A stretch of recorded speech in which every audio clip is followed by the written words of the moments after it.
It's episode 18 of the PGP podcast. Josh Tabara, principal of Memorial Pathway Academy in Garland, ISD, Garland, USA, ready to rock and roll and learn from our principal roundtable to some big hitters like always on the PGP podcast, part of the Fantastic Four with Coach Hurt, Shika Houston, Tammy Taylor, and Principal Cafele. Hopefully they'll be able to join us and do a drop by and say, hello, what's going on? Let's send out some safe travels, some positive vibes to Dr. Moreno. As we all know, she decided to go visit one of her students, former students in Honduras.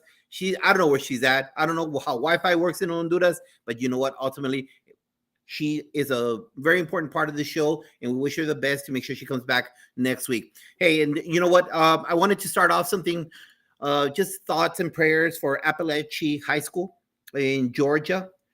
I think that's one of those things that when I do orientation at Memorial, when we bring in students to our campus, I always talk to the parents about safety because I receive students from all 7 comprehensive high schools in Garland ISD. And I have no idea. It doesn't get better. And I think my colleagues can concur that every time us that sit in our chair hear about a shooting, we have those restless moments for a while. And it never ends. It never gets any better. So it's very important that we all talk to our kids, either as a parent to our child, administration to our faculty, that we can't get lax. You know, that's one of the things. And during our announcements, I did talk to our staff about, you know, we can't be lax thinking that it can't happen to us. If it could happen to beautiful children in Sandy Hook and Tuvalle, it could happen to anybody. And that's one of the challenging things for people that sit in my chair and in our coming up podcast members, that it even throws me off for a loop because I know what to say all the time, except for this because it really hits us. It really hits us as educators and as leaders. Are we doing everything? So if you're out there, please make sure, wish you nothing but the best. Starting off this school year, coming in. Some of you just barely started. Some of you are starting tomorrow.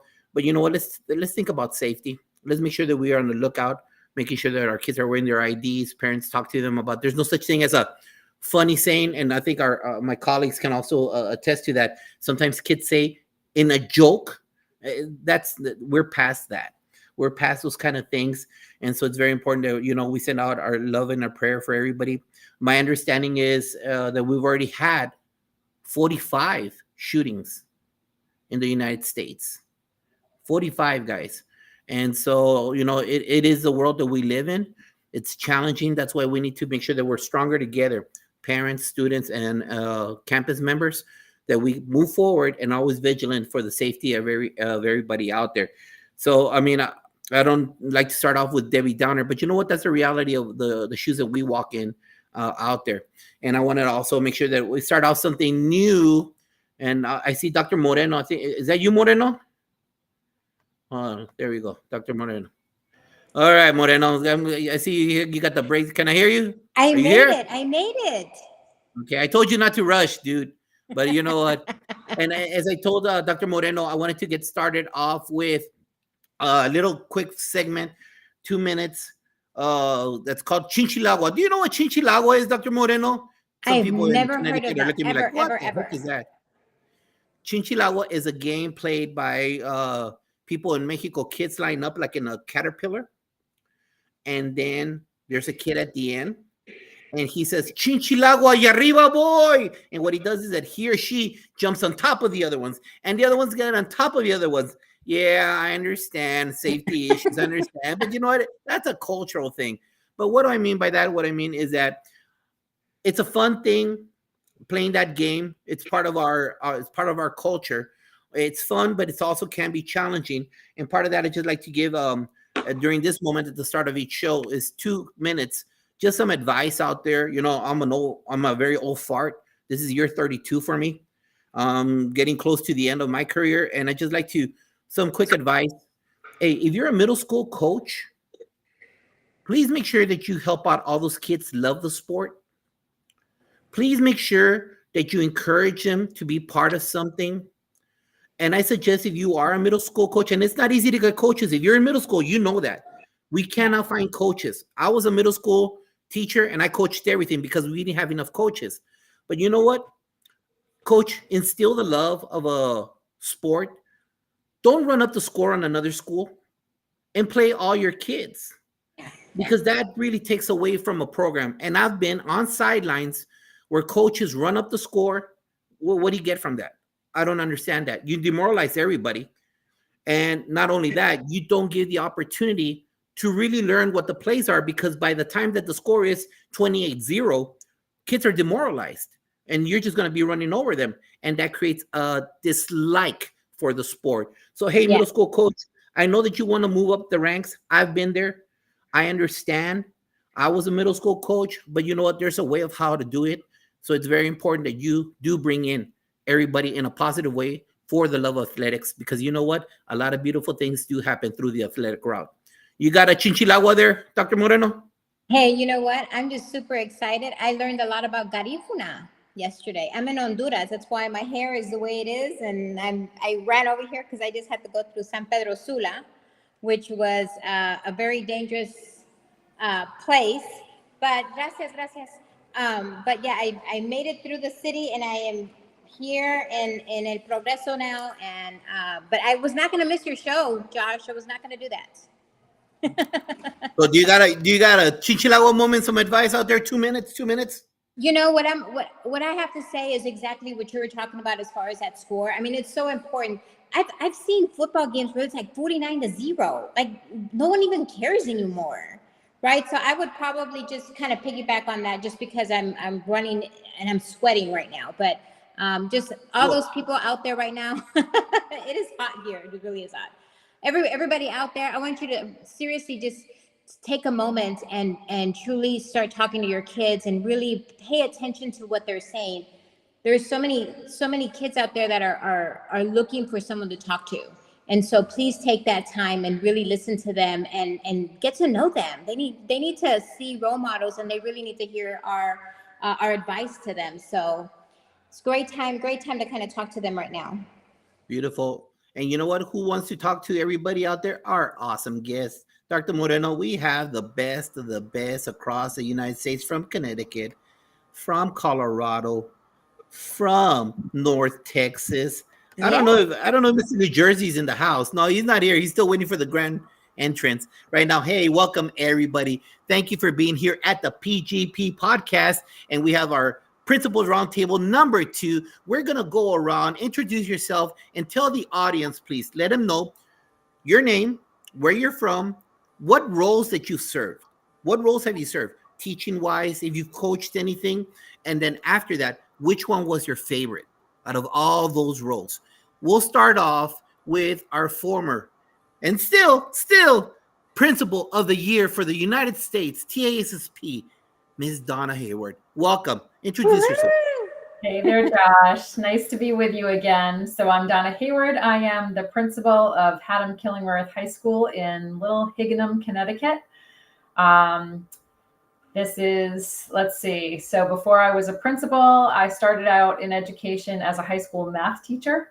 I spent my whole career in Connecticut, although I'm not from Connecticut. I hail originally from Vermont, kind of migrated south a state at a time.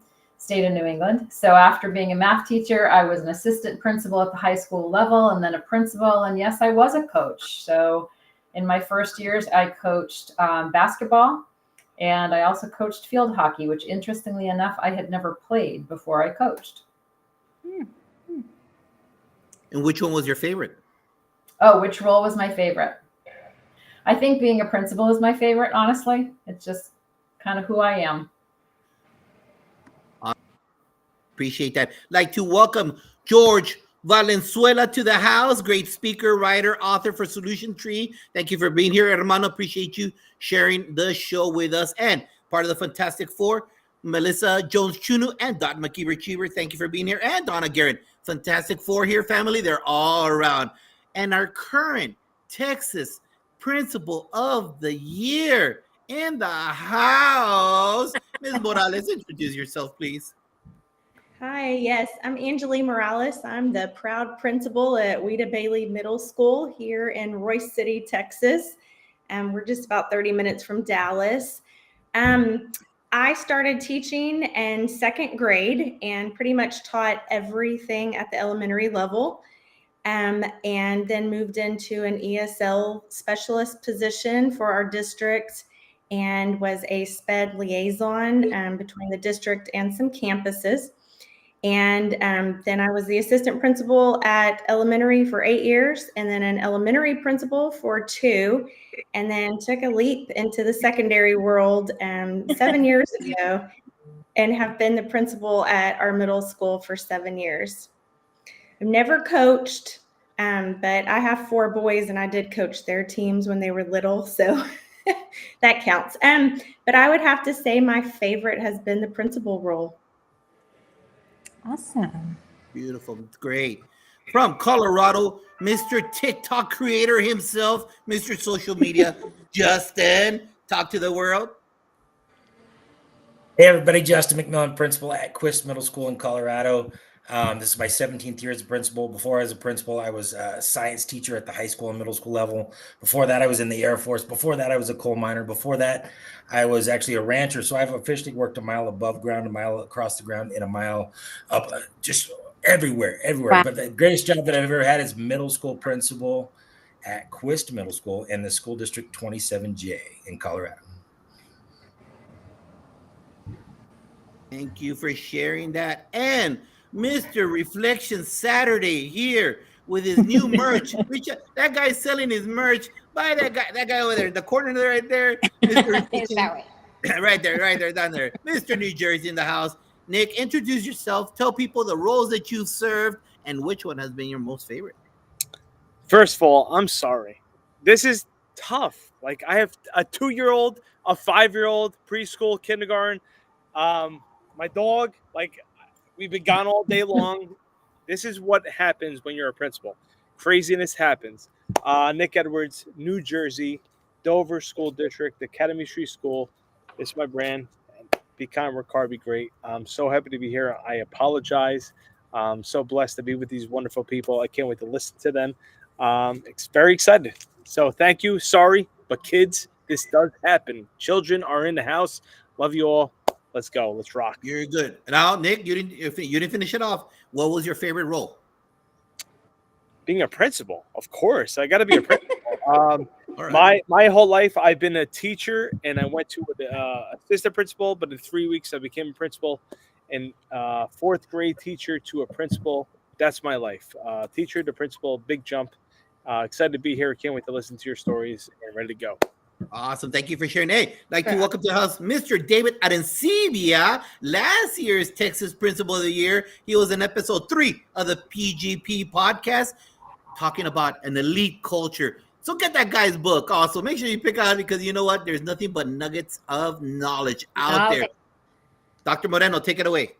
And you know what? Everybody around here said that they were their favorite role was being a principal. So my question to you is, what or who motivated you to becoming an educator? So we're going to start off with Miss Angelina, sorry. Yeah, no, that's fine. Well, I originally wanted to start out being an attorney and then saw what the cost of school was. And so changed my mind. But then I experienced just something that happened in my life and as a student, and realized the people that set me back on a course to be successful were all the educators that were in my life, and that they were the ones that inspired me, because there were some things I could have just become a statistic out there in the world. And it was those teachers that saw the potential that I had as a student and just as a human, and had my back the whole way and encouraged me to just go to college and give back. So my why for all of that is that I continue to just pay it forward for all students. Awesome. Thank you for sharing. Nick, what or who motivated you, or what made you become an educator? Bob Sprague. I had an amazing principal when I was a teacher in Kearney, New Jersey. He was incredible mentor. I just saw what he did in the building, and I wanted to be like that. And I was a coach, and I was a teacher, and I thought I wanted to become a principal in the future, but I have to go fast. And I had a conversation with him, and he was like, you know what, you could do it. You can definitely do this. And I went to grad school, and picked his brain, and in 3 months, I became a principal. Very And here you are. very wild teacher to assistant principal, and it was amazing experience, but I would not want it happen any other way. So Bob Sprague, definitely, he was the man that helped me get to where I am today. Awesome. Thank you. Thank you for sharing, Donna. So yeah, hi. So like Angelique, I was going to be an attorney. I was actually headed to law school, taking the LSAT and everything, and my teachers and friends all thought I was going to be an educator the entire time I was going through school, and I fought it. Nope, nope, nope. That's too obvious. I'm not going to do that. And then I was all ready to go to law school, and then thought about, wait a minute, what does this life look like? And I thought to myself, I will be angry every day of my life if I'm a lawyer. I'm going to do nothing but argue, and I don't want that. And so I headed back to school, went to grad school, and became an educator. I also had an opportunity when I was in my senior year of college to go back to my own high school and substitute back in the day when you didn't need a college degree yet to be a sub. My high school math teacher called me up and had an opportunity to travel near the end of the year. And the principal said he could go as long as he could find his own sub. And so I actually went back to my own high school and substituted, which was a great experience, and loved it. So I remembered that when I bailed on the attorney plan, and here I am. Well, to be honest, I think principals kind of work a lot like attorneys, right? We have to see all Some days, sides. that's right. Some days we really, really do. And I can win an argument with a rock. So, you know. Yeah. Justin, what about you? So the big reason why I'm in education is my father, Mike McMillan, 41 years in education, showed the way, modeled the way. And when I was in the Air Force Academy, I wanted to get into education, and I pursued that path. And now year 17 as far as a principal. And the other day, one of these 8th graders came up to me and he said, "McMillan, you could be flying F-22s right now and that you're on lunch duty. What's up with that?" And I'm like, no, I believe we're literally saving lives. We're champion for kids. There is nothing absolutely that I'd rather do in this world. I think I have the greatest job in the world. Awesome. Well, thank you. Thank you for sharing. Well, let's peel the. You know what the purpose of a lot of these questions is that I wanted to make sure that we found a place to where people could research people that have walked those shoes and learn from them. Mm-hmm. And a lot of people think that, oh, to be a principal, you had to have been a teacher, and then no. Our pathways come from different directions, like you've just mentioned right now. Yeah. I'm gonna peel that onion a little bit back, Nick. I want you to tell me how you, my man, how you were a student in high school. Don't fake the funk, like Principal Cafela says. How were you a student in high school and college? And then tell everybody, how was your first year as a teacher? 2-part, all right? How were you as a student? And then how was your first year as a teacher? I love how you pulled that behind. Like, I was a terrible student, man. I was terrible. That's why I love the connections I have nowadays, because I was a C student, man. That's what I'm about. And that's why I connect so well, because I wasn't that A-B student. I struggled. I struggled with comprehension. I didn't care. I thought I was going to be a Major League Baseball player. I did very well in college. I played Division I baseball, and I thought that was my future, to play professional baseball. But then I realized that I was not going to be a professional baseball player, but I always worked with students. I always did a summer program with students. I love kids. That's all I know. I don't know business. I don't know anything else. I just know kids, children, and I want to be a teacher. And my first year of teaching was awesome. But looking back now, being in the role of a principal, sitting in this chair, I thought you had to be the disciplinarian. I thought you had to be the tough guy. And sitting now in the chair, that's totally wrong. You have to sit back, breathe, relax, and have a conversation with children nowadays, where I thought I had to yell, be a football coach, be a baseball coach, and be a disciplinarian. And it's totally wrong. You have to sit, relax, have a conversation with the children, and just see what the struggles that they're going through. And you can reflect and do what you have to do, what's best to help that child. So my first year of teaching, terrible. I thought I was a big tough guy and principal of a teacher and yell and this and that. Now sitting in the chair, I tell all my teachers, reflect, relax, have a conversation, talk to a child. They are dealing with a lot more stress than we are. So now it's just learning, still learning in this chair, but talking to teachers and say, reflect, relax, have a conversation with the children. All right, great, thanks. And hey, you might want to check your audio. It's coming a little bit fuzzy in the back there, Nick. Just as a Sorry, heads up. sorry. No, you're good. You're good. Justin, talk to us. Justin. Hey everybody. So as a student, I mean, I got into the Air Force Academy, so I have to admit I was a very, very, very good student. And bringing everybody together, and I always looked out for the students who were outliers, who were not involved, and bringing them closer. You know, so I was student body president and all those things of, you know, champion for every person, even back when I was a high schooler. And then at first year teaching, actually my first year as student teaching, I walked in, I was student teaching at Grand Junction High School, and my two mentor teachers, this is not good practice, pretty much said, I'll see you at the end of the semester. And they went off to go have coffee every day. So my first year teaching was actually my student teaching year, and I rocked it with high school kids. I absolutely loved every second of it. Thank you for sharing that. And that's another reason, hey, you know, we're getting a bunch of brand new teachers, right? All certs. And so this is a type of conversation that, hey, educator, show this conversation to people out there that, oh, I'm not cut out to be a teacher. Yes, you have all the extremes as long as you have the passion for kids. Exactly. Our awesome principal of Texas for this year. Talk to us. Well, I was a great student up until about my junior year of high school, and got into some trouble, mostly with friends that I had made. You know, I was just looking for adventure and found it in places I probably should never have attended. But when I started teaching, I was in inner city Dallas my first 4 years of teaching.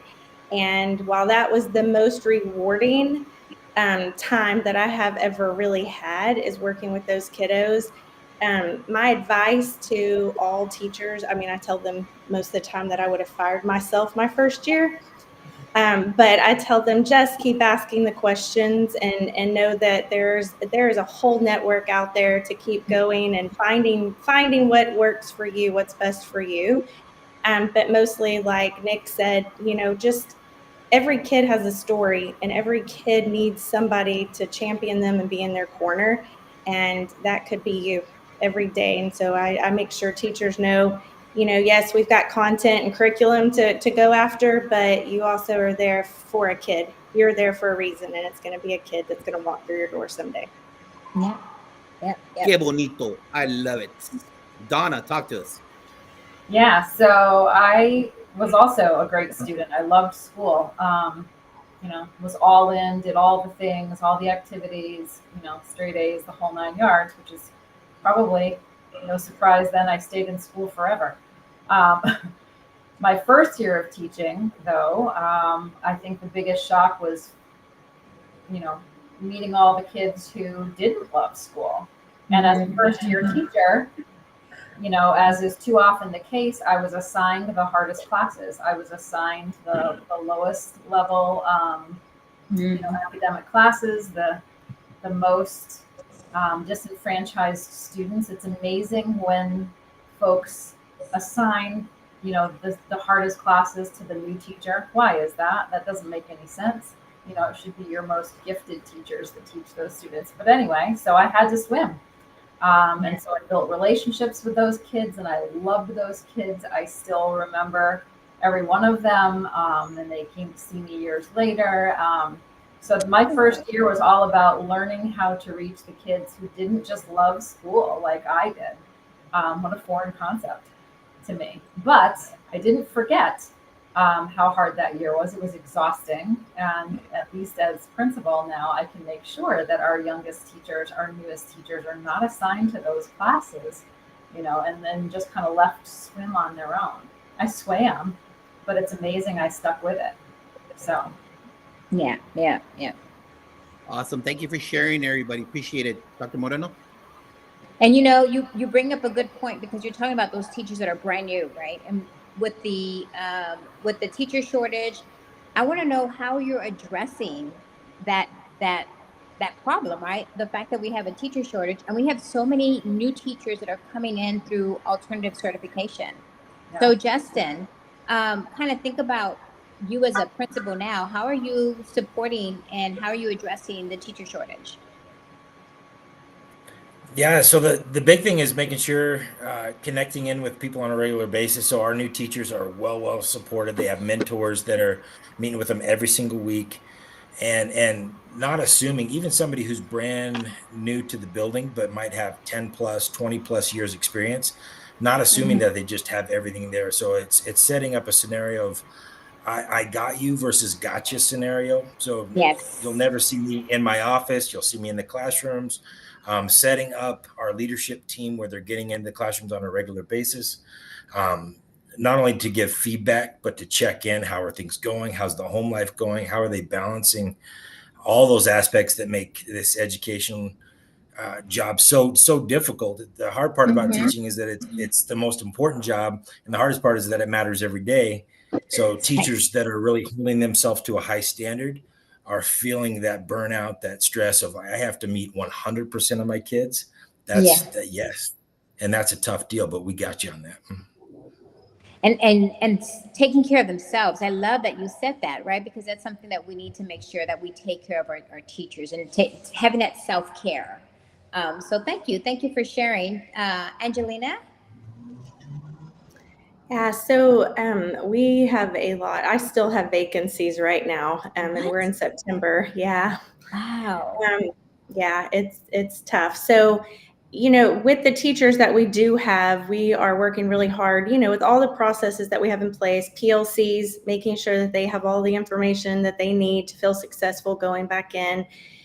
We have set up a schedule during the school day that our department heads, we have mentors, but our department heads are being covered so that they can go into those classrooms in a non-evaluative way and provide like real-time feedback to those teachers, almost a co-teach model, so that they can have somebody that is knowledgeable in their content, giving them, some instructional coaching. And we have instructional coaches, we have curriculum coordinators that are supporting them as well. One of the things that we just started towards the end of last year is we do an after-school special. And so it basically is the new teachers will bring us either a problem or a question that they have. And we all sit, whoever can attend, they all sit and try to problem solve that and give them, what they might do or suggestions of where to go. But we've also really started to implement all the instructional rounds. We kind of got away from it, but we've gone back to it. So those teachers can also go into other teachers' classrooms and see good teaching and good practices and try to borrow and take from all of them. Like you said, a lot of our alt cert teachers didn't have a lengthy student teaching. I almost feel like some of them were factory produced.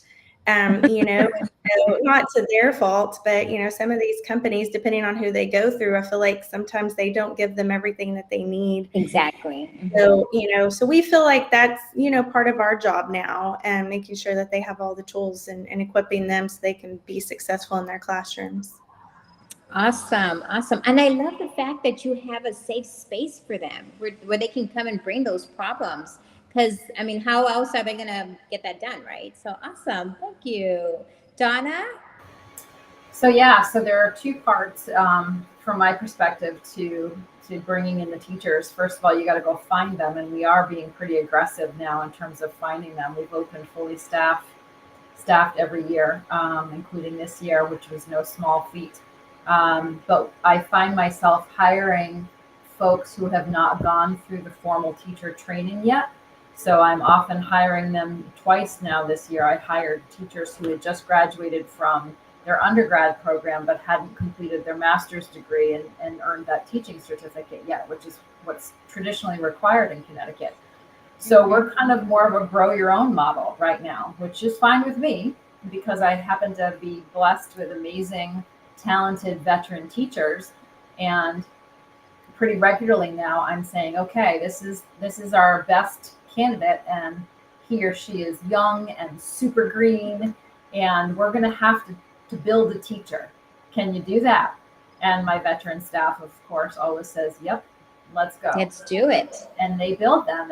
And most of the time, those folks are more successful than a lot of the candidates coming out of some of the best programs. So thing number one is getting them in the house. Thing number two is keeping them in the house. Absolutely. Years back, we implemented what we call new teacher academies. So on top of the new teacher orientation that every district kind of gives and that we give too, we just realized how much information there is for new teachers and how completely overwhelming it is. And by the time we see them at the day 2 of their new teacher orientation, they kind of got the glazed look across their face. They just absorb one more thing. And then, you say, or do you have any questions? They just kind of look at us like, I'm so tired. I don't even know what my questions are. So we started doing New Teacher Academy, which is like once a week or so for the first month and a half of school. And we try to put in front of them exactly the right information that they need then. So for example, first thing out of the chute, we talk about, because open house is right away this next week. Okay, here's what you need to know for open house. The schedule is this, put together that, have a little whatever little nugget of information they need in a timely manner, they can digest it that way instead of trying to learn and know everything all at once in that new teacher orientation. We check in with them. We also check in with them, in a very formal way midway through the year and tell them that's usually when new teacher energy really is at a low. And they're thinking, oh my God, what have I done? I've entered the wrong profession. I can't do this. I'm never going to make it to the end of the year. That is statistically their lowest point. So we get them then, we tell them, we show them the statistics, how that is everybody's low point, their first year, and they're going to make it. And we give them what they need to get through that first year. And if they can get that first year under their belt and feel like they really stuck the landing, they're coming back for year 2. So that's where Awesome. So Nick, I'm going to go to you next, but anybody out there, if there's anything that you have, or anybody in the audience that has something to share, please put it on the comments. We'd love to hear from you too. And then for the panel, notice there is a question on the screen. What are strategies that you use to retain teachers? So we're going to get back to that one in just a minute after we talk to Nick. But if there's anything out there that you already want to think about it, that'd be great. So Nick, how do you support your alternative certification teachers? Every single day, you have to walk the building. Every single day, I check in with my teachers. Go into the classroom, thumbs up. Do you need anything? Especially new teachers. This is a different era than we probably started like 20 years ago, 15 years ago.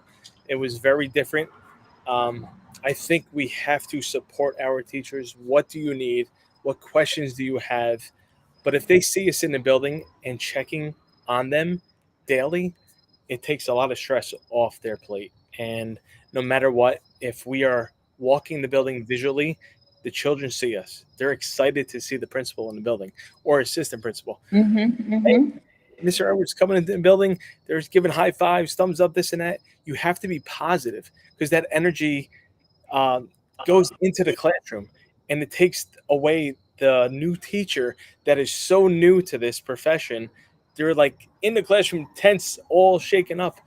It takes a lot off them. And no matter what, we can always have that conversation. Hey, come by at 2:30. Is there anything going on that you need our help or administration support that we can help you and support you every single day? Because it is very different from where we probably all started 15 years ago. Yes. It's so different nowadays. So when we are in the building, we need to step in the classroom, take that stress off that new teacher or even our veteran teachers. Hey, how's everyone going today? Take it off, everybody. Teachers have enough of responsibility, and it's our goal as a professional and a leader of the building to take that stress every day. To say, hey, how are we doing today? Put a smile on the kid's face. We are smiling. It's very tough some days to put that smile on the face, but it's our job as the leader of the building to put that smile on every single day and take that stress off that teacher. Absolutely. I could not agree with you anymore, because that is so, so, so true. But it's also important to retain them. I mean, we're training them, we're giving them all the support, and we're giving them all the professional development. But then how do we keep them? Everybody from our veteran teachers, because we got to keep them too. We don't want them to leave either because of stress or whatnot. So I'm going to leave it, I'm going to open it up to the panel. Anybody? I'm gonna really fire this right. All I care about is you love my children. You know, now being a dad and my children are going to school, kindergarten, preschool, love my child. Okay. So when you love my child, you're going to get the respect. Teaching comes second, you know, build that relationship with the child, love them, pick them up, smile. How are you today? This and that. No matter what, this profession is always about the child. It's not about us. It's not about the principal. It's not about the teacher. It's about the children. So love the children first. And no matter what, you're always going to succeed in this profession. Love the child. Be smiling. Be happy. No matter what, we have a lot of stuff to deal with on a regular basis. But smile. No matter what, smile can always win throughout the day. Awesome. Thank you. Thank you. Thank you. Anybody else? I think we need to talk to our teachers. We started this year off talking to our teachers about joy. You said, how do you keep them? How do you keep even your veteran teachers? We talked about bringing, joy consciously back into the work day and the work week, and fun. We pointed out that you spend, most of your waking hours, honestly, at school. Yes. More hours at school than you do home with your family. So you need to really build your tribe there. You need to build a professional family there. So we have fun together. We plan activities together. I even asked for a group of teachers to come together to sort of be in charge of planning those things this year, because you get one life. You have to have fun. True. Justin, Angelina, do you have anything else so we can move on to the next question? Yeah, I think people stay in the building that they feel connected to, that they feel like they're part of a team, that they own and are part of the vision and the mission. Things aren't just done to them. They're not independent contractors. So people stay a lot of times based on who they work with and who is leading the building. And if they're a part of that leadership and a part of where that building's going, they're going to stay. Yeah, they follow their leader. Absolutely. I believe in that. Yeah, I would agree. It's all about connections and the relationships that you have with each of them. Knowing every detail about them is so important, but just letting them know too that, family's always going to come first. I think everybody has so many things on their plate that they're dealing with, and everywhere else, it's a job, whereas teaching is it's everything, it encompasses so much. And so that letting and reminding them, you still have to take care of yourself and your family. That's always going to come first. That's better than any jeans or comfy pants pass. Yeah, and they have to feel love, right? So follow this person right next to me, right here to my left, Josh Tovar, because I don't know if you followed him this whole week, but he had everything from popcorn to chocolate to candies. I mean, there was everything out there. And you know what? I can't see a teacher that's not smiling, right? His teachers are always happy. And so happy teachers make, happy kids, right? I put a $5 on top right here before I take the picture. I'd like to, before we get on right there, big welcome to Miguel Gonzalez, who was part of the Assistant Principal Roundtable, episode 16. Thank you for being here. And part of the Fantastic Four, Shika Houston. Thank you for being here. I wonder where Tammy's at. But you know what? Thank you for being here tonight. Hey, leaders, real quick. Let's get started right there. Justin, let's talk about this. Right now, as someone sitting in the main chair, what do you look for as a leader in the teacher realm? What does that look like for you? Because you know what? With this exodus, both from superintendent, area soups, it's all going up real quick. So how are we preparing that culture? Hey, Nick, I have no idea, but you better turn on the light bulb, man. I only see your. I'm going to get you. I got you. Okay, brother. I don't know what happened to the light bill there. Okay, so what do you look for to make sure that you prepare that individual for the next level? Administrators, we're moving up real quick. across the United States. We hear that. And number two, your assistant principal. What is your expectation for that assistant principal? So those two things. What do you look for in a leader in the classroom level? And number two, what do you expect from your assistant principal? You don't have to go into real deep. Just give me one idea for each one, because I'm pretty sure we all are on the same page. Go ahead, Justin. Yeah, I'm for a teacher that might potentially be moving up. I'm looking for somebody who's mission driven, who believes in kids, who's ready to take on additional challenges, but also is a bridge builder, somebody who brings people together on a regular basis. Because I believe 90% of success in the principalship is being able to connect with people, being able to have that empathy and understanding, that emotional intelligence. That is the job. So asking teachers to be a part of different committees and lead into that, and to make my brain hurt every single day. And like Jimmy Costa says, never be the lid for where people are going. So if they know our core values and where we're going, they don't need to ask for permission. They are just going for it. They know that we're mission focused and student centered, and we're going to get after it. And as far as assistant principal, my assistant principal is co-principal with me. So they're not disciplinarian. They're in classrooms. I have given Marcus Matas is his name. He's absolutely amazing. I call him my co-principal. We are leading this together. You're not doing lunch duties and those kinds of things. You're getting in there and you're getting after it with teachers and helping support and drive the mission home. So I'm looking for somebody who's ready to be a principal and get after it and not do the minute detail stuff. Donna, talk to us. When you said what we're looking for in teachers, you mean when we're hiring new folks, what we're looking for? Yes, you know what? All over. Are we looking for what leadership has to come at the ground level? You know that. Gotcha. Well, to make sure that we have a good culture in each hallway in the body of the building, we need to have that leadership. You got it. So like Nick said, I'm looking for teachers who love kids, who are going to be all in, and who, first of all, are engaging and creative and are willing to do whatever it takes to connect with kids. But above all, I want them to care about my kids and love them. If I have that, I can't teach that. I can teach. Exactly. I can't teach loving kids. So that's what I'm looking for in a teacher. And in terms of my assistant principal, I think what's most important is consistency in terms of messaging. So he knows where I'm headed. We're headed there together. Whether I'm in the East Wing and he's in the West Wing, if we're asked the same question, we have the same answer because we have the same mission. We know where we're going. And so I don't have to wonder what he's saying, and he doesn't have to wonder what I would say, because we both have the same answer. So consistency is a big deal, and teachers appreciate that. Beautiful. Exactly. Nick, talk to us. Justin hit it. Empathy. Kids deal with so much. Our teachers deal with so much. No matter what, we have a responsibility every single day to take care of kids, to take care of staff. Now, being a father and my children are in school, I see education a whole different perspective. My building has to be intact. I go crazy with safety. I go crazy with structure, discipline, leadership of the teachers. It's a whole nother challenge because I feel like my children are in the building, and I want my teachers to know that. I want my parents to know that. But empathy, Justin hit on now.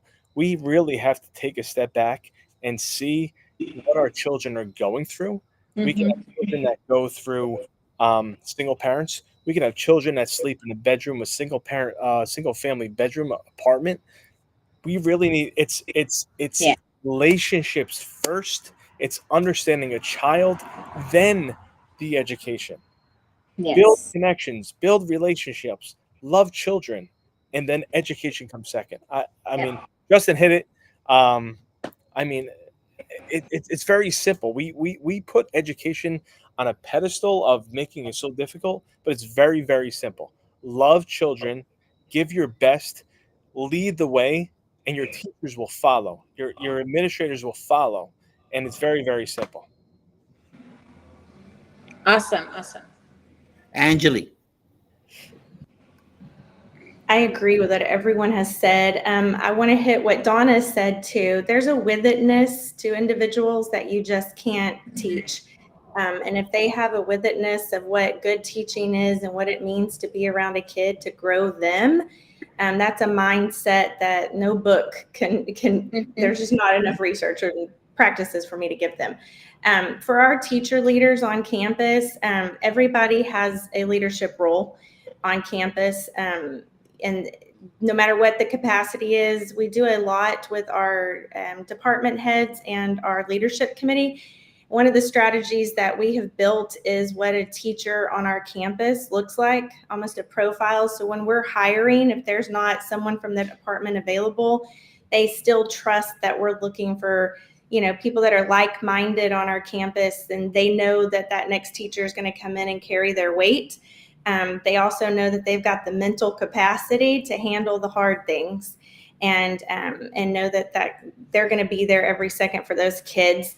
As far as my APs, I have 3 amazing APs, and I always just remind them that it never stops. Learning never stops as you're growing as a leader yourself, and so staying coachable and having a mindset that there's not a problem that can't be fixed. But remember, it's not always an unsolvable mystery.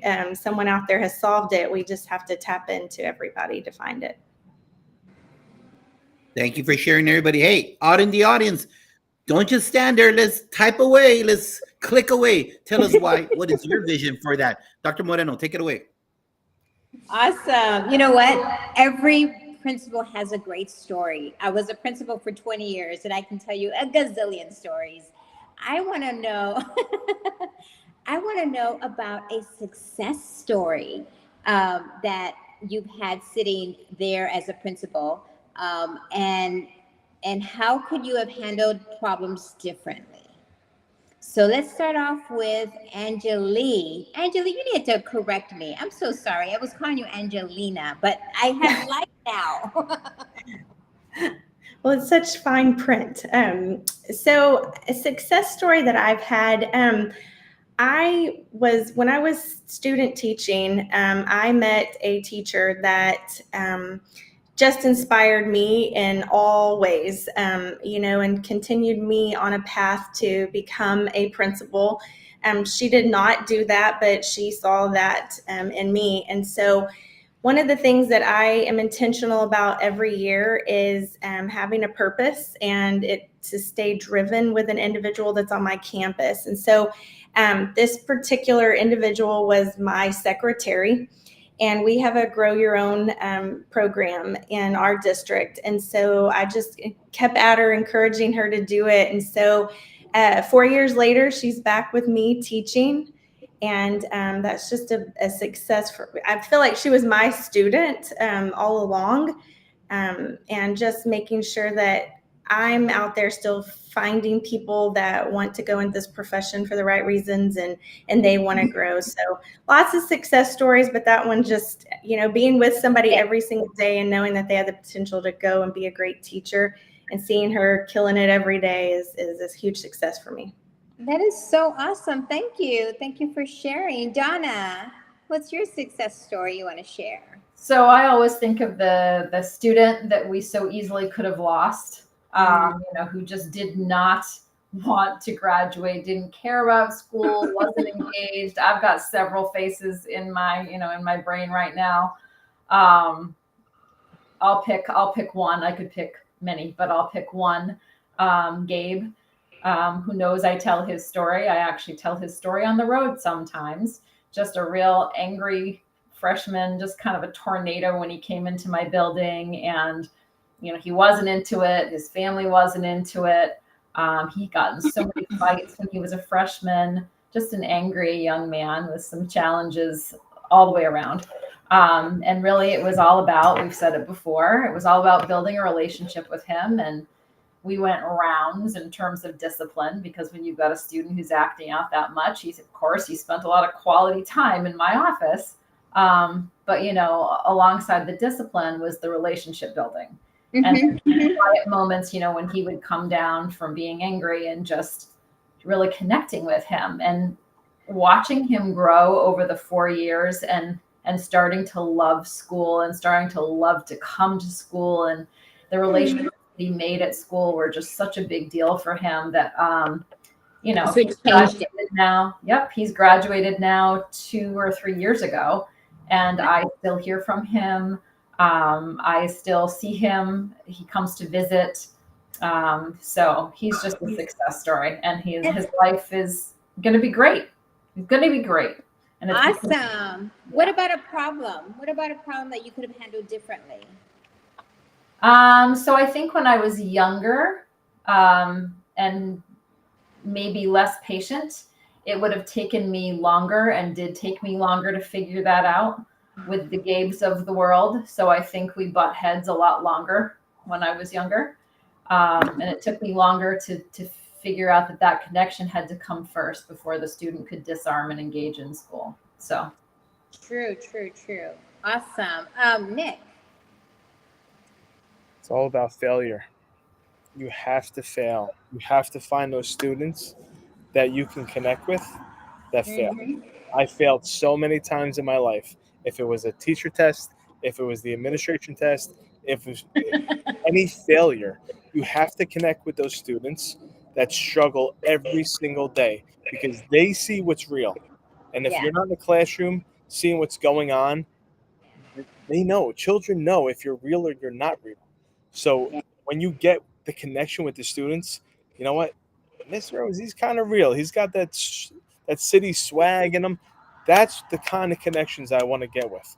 And I've dealt with students that have, you know, if a mother's in rehab, if a dad's in jail, you have to show. Justin hit it. It's empathy. You really have to connect with that empathy and be real every single day. Every child is different. You can't take Johnny with Samantha over there. Every child is different. Connect with it. Bring that child into the classroom and into your office and have a conversation. What is going on? Sweetie, talk to me. What's going on? And be real. If you're real with them, they will trust you so much more if you're fake. You know, that's the way I work every single day. I wear my heart on my sleeve. My teachers know it. My students know it. And you have to be open and honest to connect with the child. Hey, Nick, and what's a problem that now looking back, you would have handled it a little differently? You know, I dealt with, my doors open to everybody, but, you know, everyone deals with certain matters differently. I dealt with gangs in my old building, and I let a gang member in my building because his niece was in a building, and I want this student dealt with this. But you have to be real with either an SRO officer, but be honest. You're not going to talk to that child. You're going to talk with me. I'm the leader of the building. Let's have a conversation. You're not going to intimidate me. This is my house. These are my teachers. These are my students. These are my babies. If I would act differently, in which I have now, being like 7 years in this profession, I'm going to go outside. You're not going to come in my building. You're not going to put my children in jeopardy. I'm going to go outside to you. Let's have a conversation. Let's be respectful. If there's something that we could focus on, what is important, let's handle it there. If we can be respectful, come in my office, let's handle it. But not letting everyone in the building because they want to, but doing it for the purpose to be respectful and kind, but also taking care of our children in the building. I will go outside to you. You won't come to my building. Good advice. Angeli, I'm going to ask you about that problem in just a minute if you want to think about it, okay? Justin, what do you have? Yeah, I'd say the biggest success is about 10 years ago, I flipped a switch on looking at our staff members and believing them just like we hope our staff members are looking at our students. And if a student is struggling, we would never hope that a teacher would give up on them or boot them out of the classroom or look to expel them. And the same concept is, if a staff member is struggling, how do we help them be successful? How do we not label them and say they don't care or they're not in it for kids? Some of the things that just might go through our minds. And my initial failure as a principal was, okay, this teacher needs to get out of here. I either non-renewed them or moved them to a position where they just left. But now I need to model the way for our staff members. They didn't start into this profession to go in and fail kids or struggle with that. Nobody goes to school and say, I want to suck today. So how do I make sure that they feel success? Because teachers are ultimately the difference makers for our kids, and every person in the building is ultimately a teacher. So my job is to not give up on the staff members and model that way, just like I hope the teachers are not giving up on kids. So I failed earlier in my career. And so if it's teacher or staff member struggling out, I hold up the mirror like Caffelli talks about all the time, and I say, what can I do differently to support this person? Because there is greatness within them. Awesome. And something you would handle differently looking back? Yeah, I'd say, like I said, like before, where I would non-renew people and all that, I would hold myself accountable differently. Going back. Yeah. Awesome. Angeline, do you have something that you, after looking back and saying, you know what, I could have done something better? Yeah, I think it's very similar to what Justin was saying.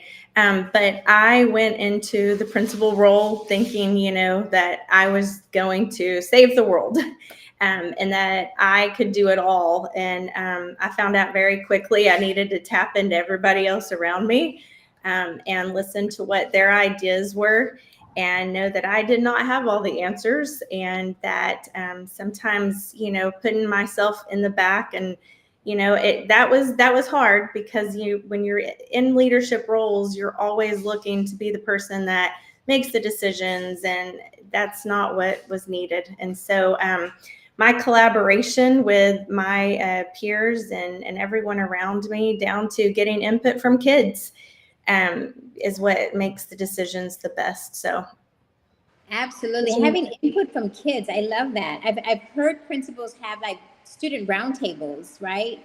And so kind of getting input, and especially when you're trying to change the menu in the cafeteria or something like that, it's so important for kids to have input. So I love that. Thank you. Yeah. So team, I mean, look guys, if you're in Iowa right now or Wisconsin, all the parts of the country are right here. And notice how beautiful the mindset is. But hey, administrators, we all know not a lot of people that sit in a chair think the same way like us. That's a fact. All right. Yes.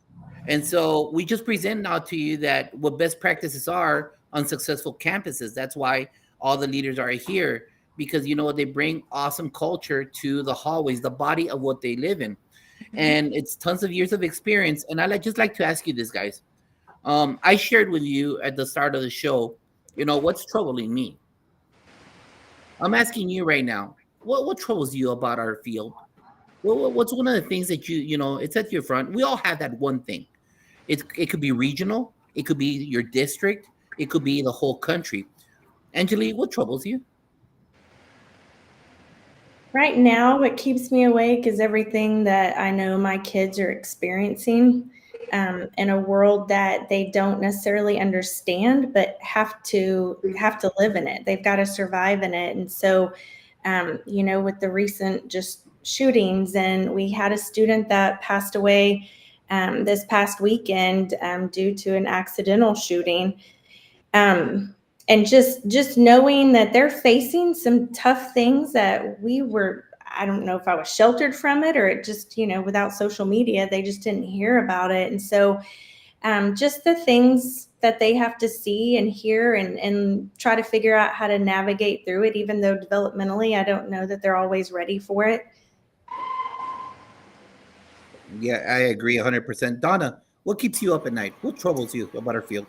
What troubles me is that we are, and folks have talked about this a lot recently, people are divided. We're headed into another election season. God help us all. And, as a country, we're divided. As a society, we're divided. Our communities are divided a lot, in a lot of different ways, not just politically. And so what troubles me is I want them to stay rallied around schools and rallied around their kids. Everybody's kids go to school, right? The left, the right, the middle, all walks of life, all the races, everyone goes to school. And so if we could all stay rallied around our schools and the people who serve those children, that would be amazing and would be better for our kids. So it'd be nice if folks didn't go after the schools. Amen. Amen. Love it. Nick, what troubles you? What keeps you up at night? Everything. I'm a dad, you know what I'm saying? I'm a dad. How can I impact the child every single day? How can I impact the teacher every single day? But I'm different, man. I'm me. I failed so many times in life, but I want to have those conversations of my failures with my students that I didn't pass a test. It took me 4 times. Um, I did struggle, but I'm in a chair that no matter what, I'm going to love you. I'm going to make sure that I love you as much as I love my child that comes home every single day. I'm going to protect you because I see that every single day. My job as the principal is walk the building, make sure my building is safe, make sure those babies are safe, make sure they're going home to their parents every single day. And if I have to be reaching out to other districts and other schools to do that for my baby, I'm going to do that. You just got to love kids. It's very simple. We take education to a whole nother level of assessments and all this other nonsense. Love first, teach kindness first, and no matter what, that will lead the way to make buildings and schools so much better. Thank you. Justin, what keeps you up at night, brother? What keeps me up every night is because I believe we are literally saving kids' lives, and when we're not reaching 100%, we can celebrate going from 50% to 70% to 80, 90. Oh, well, great, we hit 95%. We're still missing 5%, and would we be okay with that if those 5% were literally our kids? And I look at I have 900 kids in my building, and they're literally all my kids. So we can't fail a single one, and yet we are failing them. So it literally is causing me to stay up at night. I need to learn to flip the switch, the professional versus coming home and being all in for the family. But I think we're literally saving kids' lives. So if we fail even one kid, I take it personally. Hey, leaders, thank you for sharing. You opened up yourself publicly. This is our biggest audience we've had in all our podcasts so far. Thank you very much for opening yourself up, because you know what? Remember, everybody out there, hey, Idaho, sitting in our chair is not easy. I'm going to let you know that. And a lot of people have that Monday morning quarterback every day with our chair, and it's not easy at all. And we are parents, like Nick states, all of us, we all have our own kids. We all face this adversity like Donna describes. And you know what? It's not easy to hold a community together. It's not easy. And I value you guys sharing that. Thank you very much. I appreciate you for that. Dr. Moreno? It's we just have to juggle so much as well, right? And so that's what's hard about the principalship. I think a lot of people do think it's easy, and it's not at all. I want to talk a little bit more about growing your PLNs, your professional learning networks, because guess what, you guys, this is not easy, and we always need to kind of look out and seek help. I know when I was in the principalship role, I'd always kind of call my friends somewhere in another district, because you have to kind of sometimes be discreet, right? You can't just talk about, your problems with the people next door or something. But so my question to you, and we're going to start off with Nick. How can you, or what can you recommend out there to the audience and how to grow their PLNs? And what organizations do you suggest people should join? Network. How do you do that? Listen, I go crazy every single day. I've when my girls are to bed, I have to get on Twitter. I have to get on LinkedIn. I have to promote my building. I have to promote myself. This is my brand, Nick Edwards. NE, be kind, work hard, be great. Every single day, I'm putting that in my building. I'm putting that in my children. I'm putting that out there because that's what I believe in.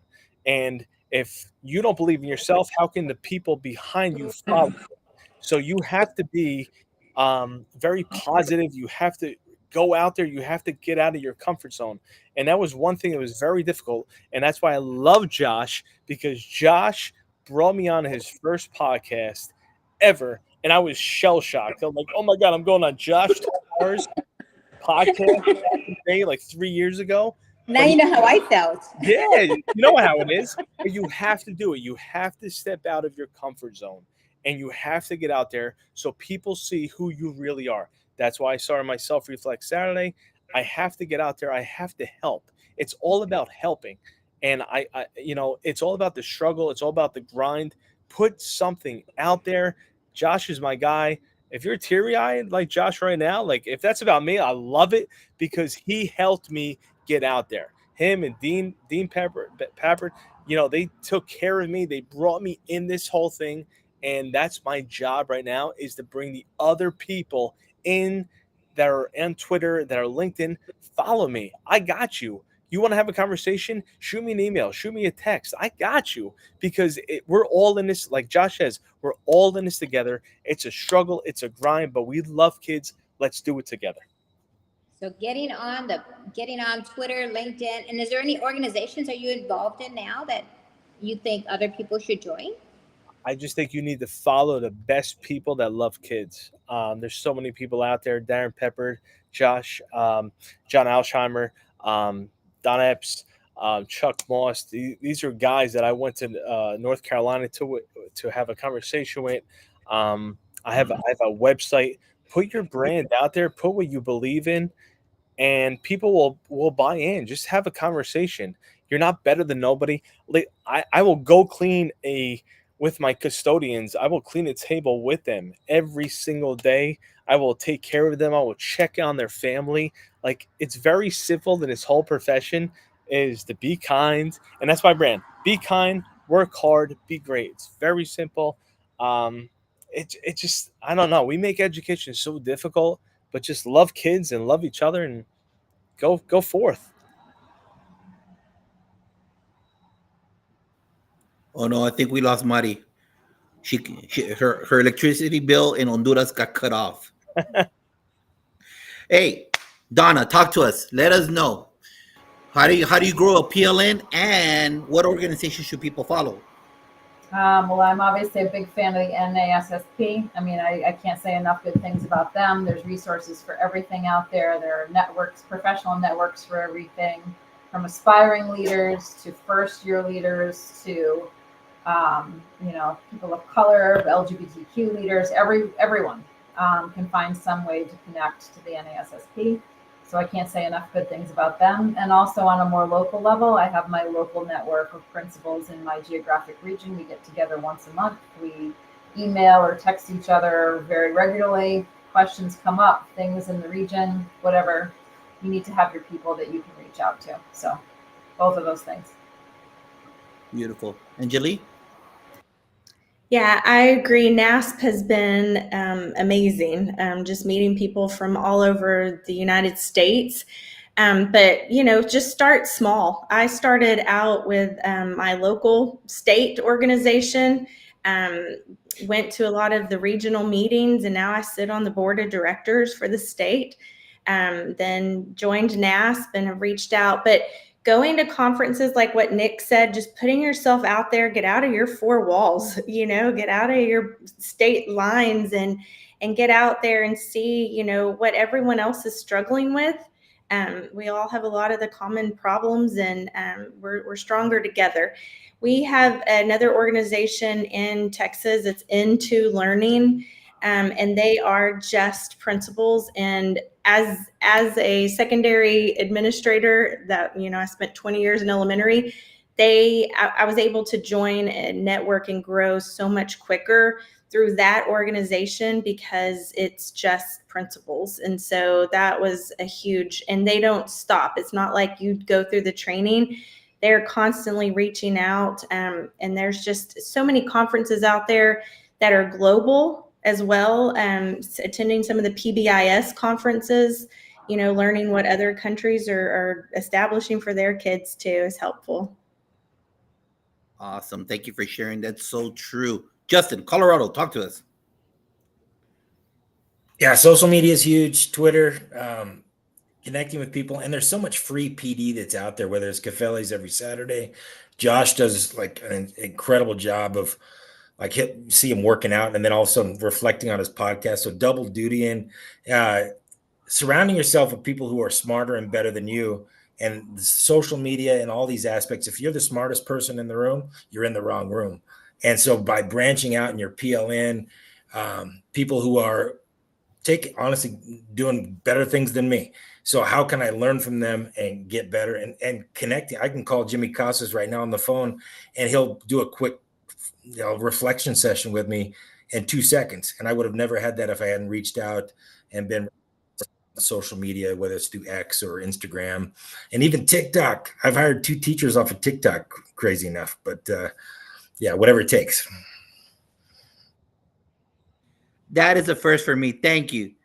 I have not heard of an administrator hiring off of TikTok. I love it, brother. That is beautiful. I love it. And so we're about to close off our show with the lightning round, the Échale Ganas questions. Hey, remember, everybody, the whole purpose of this podcast is Echándole Ganas, Puras Ganas podcast. And what is ganas? Ganas is a word that totally embraces a whole Hispanic culture. And I'm not going to stop saying that because we might get new listeners. Remember, exactly right, on the big muscle right there, ganas is said from great-grandmother to daughter to child. And you know what? It's not just a word. It's a philosophy. It's a way of life that our people say. And there is no equate. There is no equal word across the world that says what a culture says in that one small word. So I need you to échale ganas, everybody. I need you to motivate those educators that are going to start work tomorrow with your words. And we're going to start off with Donna. Donna, here goes, lightning round. It's a lightning round, not a dissertation. Give advice to either a new teacher or an administrator. Be all in. All in. This isn't the kind of job you can do halfway.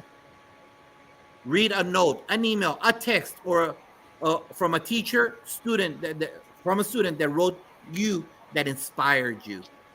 So I pulled up, I'll read excerpts of an email I got from a parent when we pulled off the graduation in 2020. Basically said, I assume you didn't learn how to conduct a graduation during a pandemic while learning to be a principal, but your humanity and responsible concern for students showed through. The weather was perfect. You have good karma. Love that. Woo! Que bonito. Send some flowers to a current educator that inspire you. And why do they inspire you? Well, I'm going to name a first-year teacher. I just hired a 22-year-old straight out of college, and my own daughter's 22, so I really felt that one. And I thought to myself, I'm hiring the next generation of educators, and there's not a long line of young people getting in line to be educators. So she inspires me. I'm going to take good care of her. Tell the people one person they should follow on social media. Will Parker, Principal Matters podcast. Agreed. Tell the audience one song that embodies you, that represents Donna as a person. Pomp and Circumstance, guys. I mean, come on. It's all about graduation. I started humming it in April. Do a little march around school. Come on. One quote, your favorite quote. So I'm going to go with Ruth Bader Ginsburg. Fight for the things that you care about, but do it in a way that lead others to join you. We all have a cheat food. What is your cheat food? It's ice cream all day. How can people reach you? Ice cream all day, yeah. How can people reach me? They can reach me at my email, dhayward@rsd17, Regional School District 17.org, or follow me on Twitter at Donna Hayward.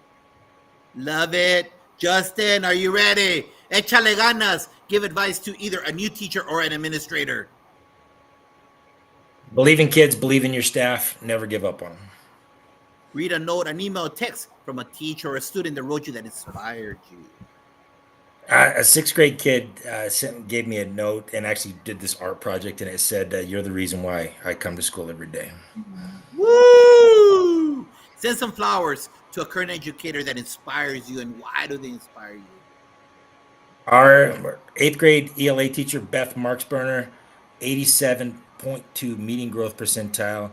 And scores are scores, but when you go in her classroom and when she talks about kids, her eyes actually, you can just see the passion. Like if a kid's struggling, her eyes will tear up even a little bit. That's how much she cares. Beth Marksburner, 8th grade ELA. Who should people follow on social media? One person. Rudy Cafelli. What one song embodies you, my man, as a person? Una canción. Till You Can't by Cody Johnson. All Taking right. What's your chances, favorite taking quote? risks. Samuel Beckett, ever tried, ever failed, no matter. Try again, fail better the next time. What is your favorite cheat food? Pizza or outlaw wings. Oh, Outlaw Wings. There you go. How can people reach out to you? X is probably the best, at Justin W. McMillan. I have it right there on the screen. Connect with me. Love to make our brains hurt together. Nick Edwards. Give advice to either a new teacher or administrator. Be different. Be different. Just be you. Be different. Love it. Read a note, an email, a text from a teacher or a student that wrote you that inspired you. We started last year putting our teachers out there on the spotlight, and I had a teacher, 23 years teacher, and she sent me a text and she said, Nick, I have not been recognized in 23 years, but you put me on the spotlight. Thank you for what you do in this building. We appreciate you. We love you, and that's all that matters. I win. Send some flowers to a current educator. Why are you sending it to them? My wife, she takes care of my girls, kindergarten, preschool. She's OG trained. She's a preschool. She's special ed background. That's my go-to. Who should people follow on social media? Darren Peppard. There we go. One song, una canción that embodies you as a person. Centuries Fallout Boy. You're going to remember me one day, if I'm wrong or right, but you will remember me. Your favorite quote, sir? Be kind, work hard, be great. Nick Edwards, my own quote. Who cares about everything else? It's mine, and I got it. What is your favorite cheat food? Chocolate chip cookies every single day. What is it? Chocolate chip cookies. All right, got you. How can people reach out to you and connect with you? Nick_Edwards EDU or NickEdwardsEDU.com. Follow my website, and I'll be glad to reach out and talk to you, whatever I can do to help. Angeli, vamos a terminar duro. Let's finish strong. Give some advice to either a new teacher or administrator. I just tell them adventure awaits. Go find it. Beautiful. Read a note, an email, a text from a teacher or a student that wrote you that inspired you. So my inspiration right now is my own kid. We have a safety dog in our district, and my kiddo spent 10 years in the military as a canine police officer, and he left the military because he saw the need that was in schools right now for safety, and decided to serve in a different way. And so he just embodies the whole pay it forward that keeps me going every day. Love it. Send some flowers to a current educator that inspires you. I'm sending it to Appalachia High School so they know that we're still here. They have a hard road of grief and healing, and I just want them to know that we're here and we're supporting them in prayers and love. Amen. Thank you for saying that. Who should people follow on social media? David Arancibia. He has been an inspiration to me recently. Of course. One song, una canción that embodies you as a person. This Girl Is on Fire by Alicia Keys. There you go. Your favorite quote? I end every announcement, every newsletter, everything to my teachers and my students with, remember that I love you. Love. Thank you. What's your favorite cheat food? It's chips and salsa. In Texas, it doesn't even matter what salsa it is. Exactly. Agreed. How can people reach out to you, ma'am? I'm on X is best, Angeli_Morales, and I'm on LinkedIn, Angeli Morales. I'd like to thank you very much, everybody. Look at that. That was an hour and 20 minutes. Así de rápido. That quick. Really appreciate you being here. You brought the fire and the knowledge. Remember that this is just another way to connect with others. You should be connected with all these individuals right here because they bring the knowledge, the experience, and their colleagues have honored them with different awards. Hey, you know what? Check out Nick. He's going to be presenting at North Carolina Middle School Conference, and everybody else. These are the type of connections you all need to have. So join us next week. We're going to have our teacher roundtable number 1.